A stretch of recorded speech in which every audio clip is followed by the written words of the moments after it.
Turn, if you would please, in your Bibles to Ephesians chapter 2. Ephesians chapter 2. We'll look at a couple of verses this morning.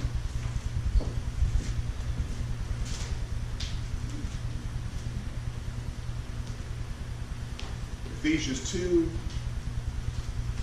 We'll take a look at verses 8 through 10.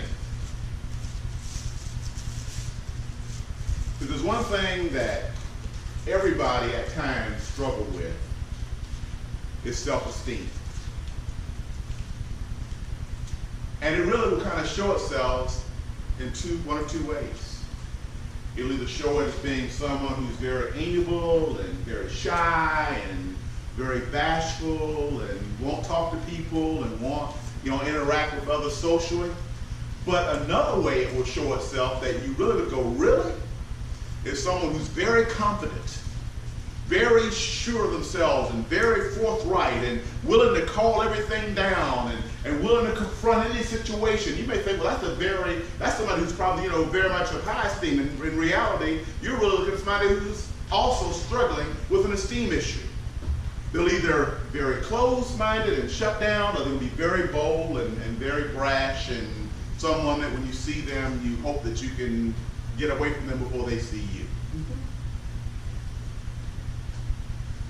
But I want us to know today how God sees us, because when you look at someone who's struggling with self-esteem or confidence or being willing to step forward and do something, it's very easy to say, okay, well, what's going on with them? And many times it's because they see themselves the way they see themselves.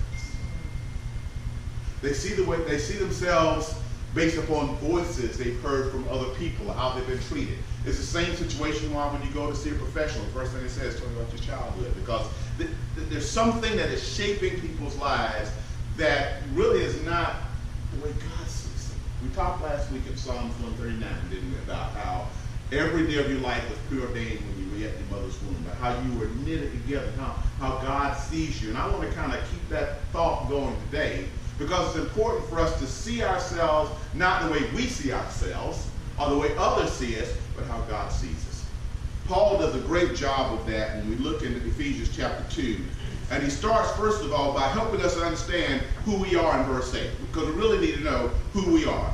Where he says, first I want you to understand that you have been saved. He says it is by grace. Don't miss that word grace. It is by grace, which is, listen to this, unmerited favor. See what I like about the way God sees you? God sees you not based upon the way you deserve to be seen. God sees you not the way you deserve to be seen.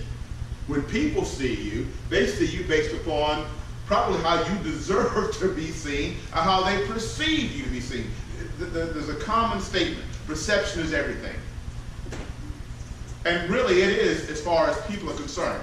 When people see you, their perception, no matter how you really are, the old saying about can't judge a book or don't judge a book by its cover, is because people typically are going to look at you and they're going to draw some perception, some conclusion, some idea about you. And you know what? It may be right, but it may be wrong. God's grace sees you in spite of how you are. It is favor, don't miss that word, love, care, compassion, and don't miss this, that you do not deserve. It's a gift.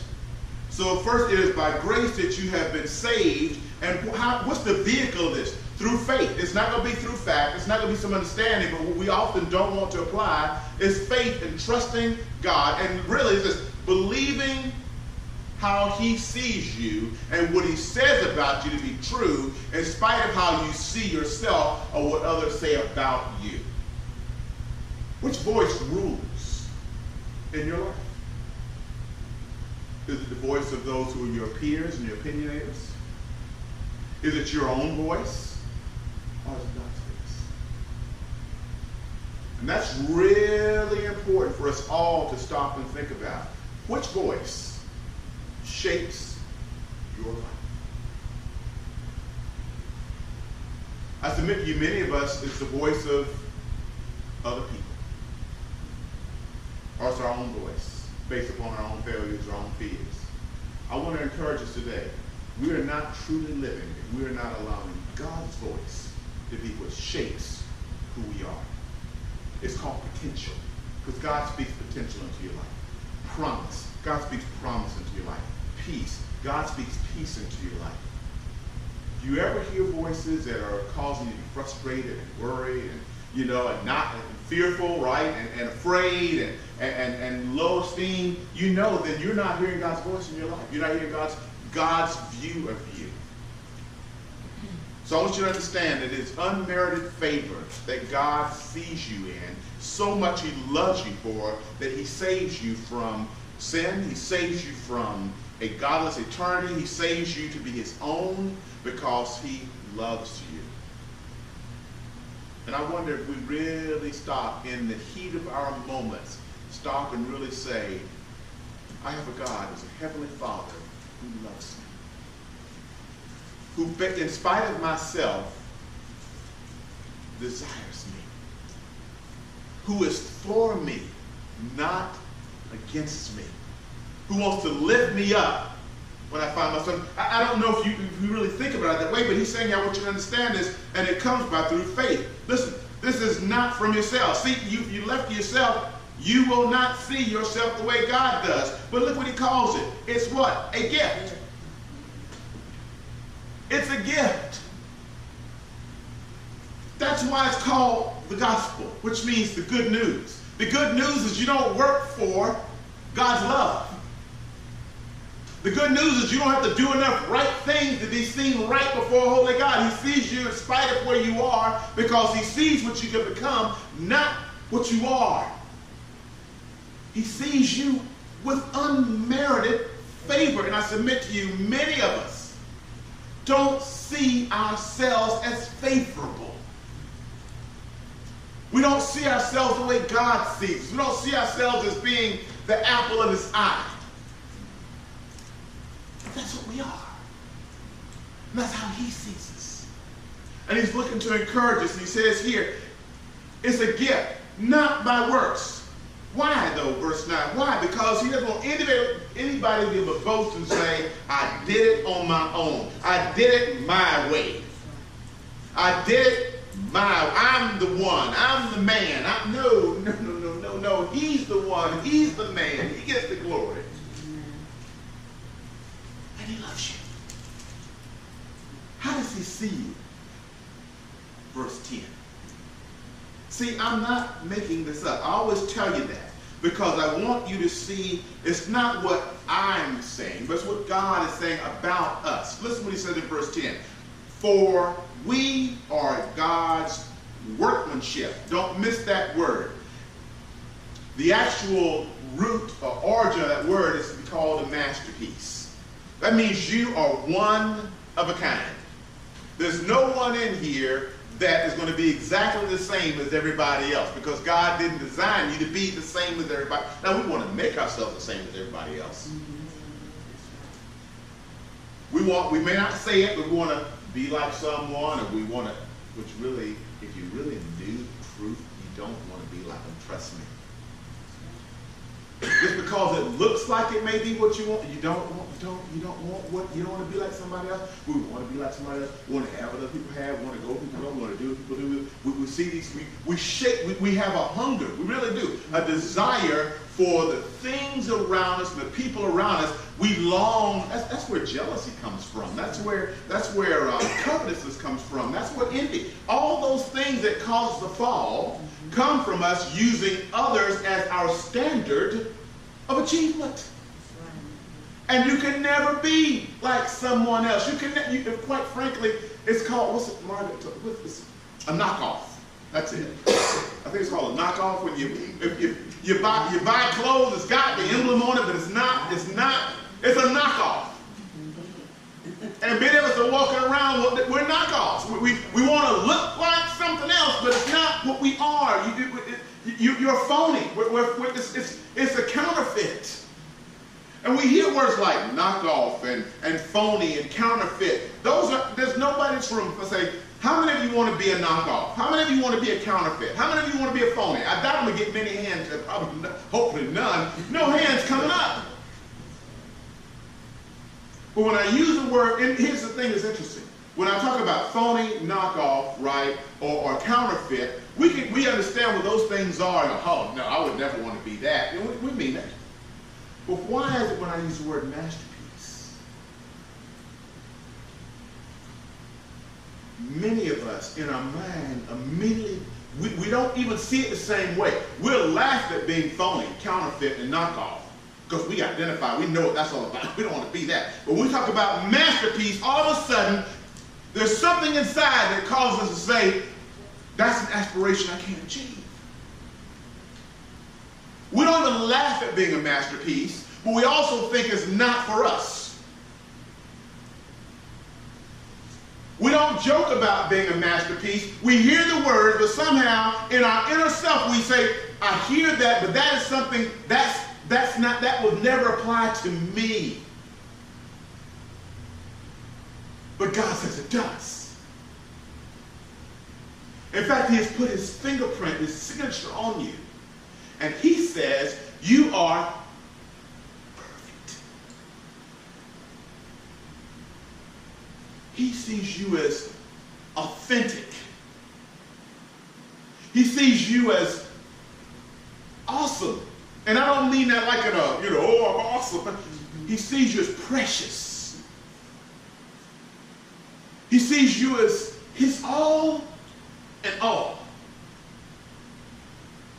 He cares about you so much, just like if you find the greatest museum or the greatest artifacts, you're going to find something there. Not only will you find that artifact or that great masterpiece, but you're going to also find guards around it, aren't you? To make sure nothing steals that art or that masterpiece.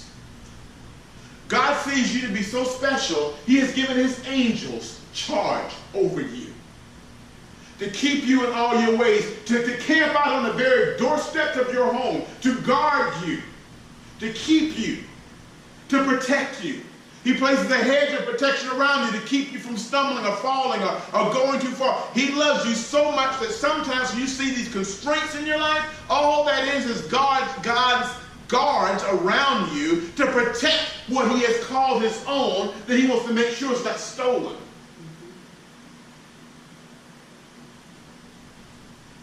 In John 10, a very sobering reality. There is a thief. Because for everything that's worthy, it is something that desires to be stolen.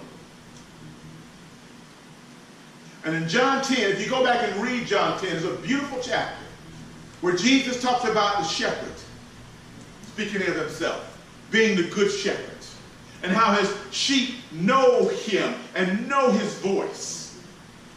And how we come in and out through the gate, through Jesus. But he says in verse 10 of chapter 10 that the thief comes to rob, kill, and destroy. To take the masterpiece. But Jesus says in the same verse, but I have come that you may have life and have it more abundantly. And if you do not know who you are in Jesus, you will never know life. If you do not know who you are in God's eyes, then you will never come to the fulfillment of what God has preordained you to become. And we will live existing, but we will not live life. We will not truly come to the reality of the destiny. That's another word. We hear that word a lot, destiny, but we don't identify with destiny. We hear the word purpose, but we don't identify. We hear the word, but purpose is for everybody else. But purpose can't be. Purpose is for you. Destiny is for you and for us, because God has preordained a plan that he has prescribed that is specifically designed for you.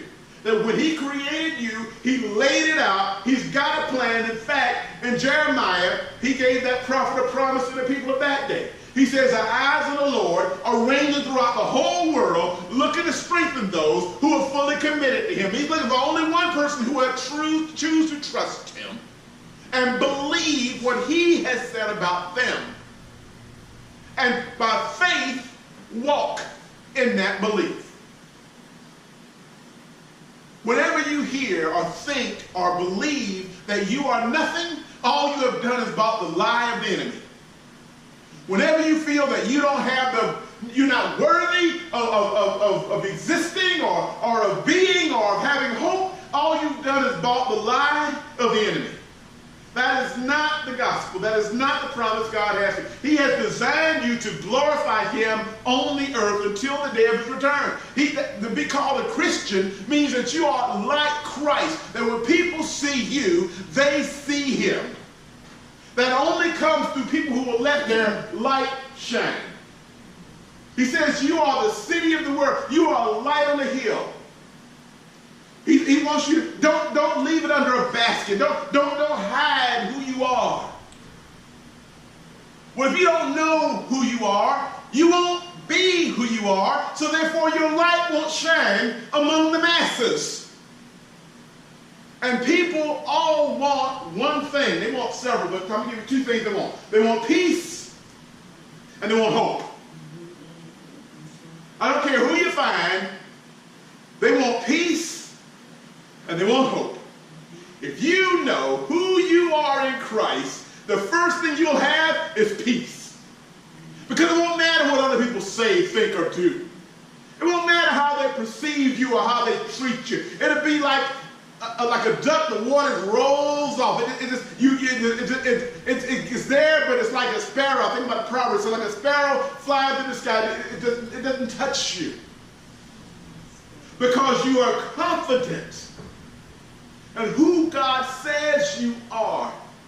And you walk in that and trust him that you know he's going to protect you. No weapon formed against you is going to prosper. He'll let you be like David. That when you find yourself under a threat, you begin to understand what it means to have a table set before you in the presence of your enemies. You understand what it means to have your head in oil and your cup overflows. You'll know what it means to walk through the valley of the shadow of death, bad reports, bad situations, but have no fear because you know God is with you. That, when people see the peace you have, then will allow you to give them the promise of hope. And that is really what we are here for. The only reason when you accept Christ, he doesn't just go ahead and just, boom, take you to heaven. It's because he's left us here that we might be the ones that will share the hope within us for a world that desperately needs to know and long for this answer. Yes. Amen. So what the enemy wants to do, he wants to keep us from having hope. He wants us to keep us from having peace. Put your eyes on everything around you and desire that, because I know that's something that will be like grains of sand. No matter how you try to grip it, it just goes. So chase things. Chase the world. Chase this. Chase that. You want that. You deserve that. You should do this. You should be that. And we start chasing. God doesn't want you to chase. He says it is a gift. You don't chase gifts. Gifts are given. Don't miss that. You don't chase gifts. Gifts are given. You don't chase purpose. Purpose is a plan, designed. You don't have to go looking. God is going to provide it. You just have to choose to trust him. The faith aspect. You have to believe that you are the masterpiece that God has already said you are. And believe it. By faith, you're not just by happenstance. You're not just here by some luck of the draw. You are a gift to this world that God has designed in order that people may see him through you and me.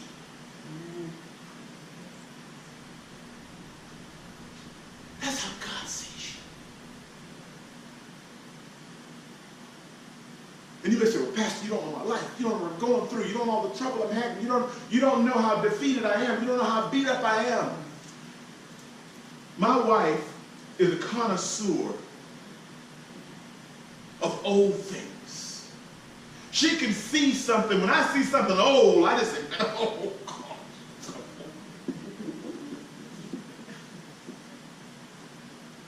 But she sees it in a different way because she sees it for what it can be, not for what it is. She can see value in stuff I would throw away. Oh my gosh. I'm glad the city don't come to my street, because there'd be stuff on the street all the time. And it's a good thing they don't, because I could be throwing away something that is valuable. And many of us find ourselves that way. But when you see yourself and you see your flaws, don't miss the fact that masterpieces are continuously being worked on. And when you see things being tore up in your life, and you see things that are discouragement, or where things are being shed from you, all that God's doing is renovating and revealing that which He has predestined to be beautiful. And every now and then there's going to be some work going on. There's going to be some construction going on. There's going to be some things being removed, and things being added, and things being torn down, and things being built up. All God is doing is refining what He has predestined to be beautiful and to be a masterpiece. And really, if we all walked around, I talked about this a few years ago, and I say it again, the best thing a Christian can have on them is a construction sign that says work in progress. Because nobody in this room is perfect.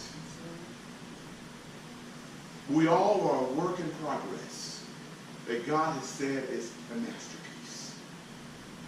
And it won't be, one is not going to look like the other, and one's not going to be the same as another, but each will be perfect.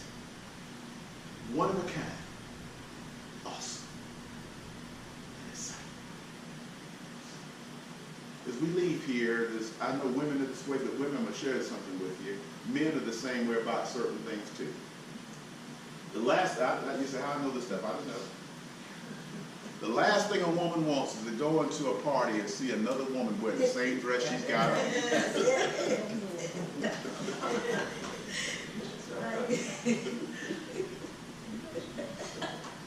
And what's really amazing is, don't get angry at her because she wore the dress you got on. It's not her fault that she picked the same dress. But now you want to leave. You don't even want to go in. You tell your husband, we got to go home. Why we got to go home? He don't even know. You won't tell him why, because. Well, ladies, I'm going to share something with you. Guys are the same way about things too. Get a brand new car, and somebody else got a car just like theirs. All of a sudden now they want to be one of a kind. So here's what's amazing. We want to be one of a kind. We want to be unique. Because God designed that in us. So why do we get upset when we see someone else with the same dress on? But yet in other areas of life want to be like somebody. Why don't we have the same drive to be the unique individual that God has designed us to be, as we are the one who wants to get upset about the same dress? It is a dress. It's material. Please.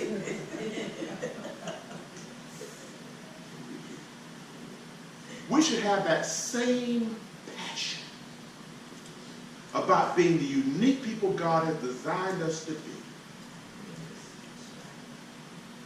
And that drive to be that uniqueness that God has pre-planned. That's real about everything else in life. When we get upset to see someone doing or having the same thing we do. He has planned for you to be unique, with purpose and destiny. Created in Christ Jesus to do what? Good work. See, don't miss this. Which God has, here's that plan I talked about, which God has prepared in advance, already laid out for us to do. I encourage us today, instead of looking at other people to copy or looking what other people are doing, Start saying, Lord, what's your plan for me? I want to know the plan you have for me. I want to know why I'm here. I want to know the destiny you have for me. Start showing, I want to hear you. I want to know how you want to use me in this world, that I can represent you until that day of your return. And in that, I will understand being fulfilled with purpose, peace, and hope as I start to live out your plan. Amen? Amen.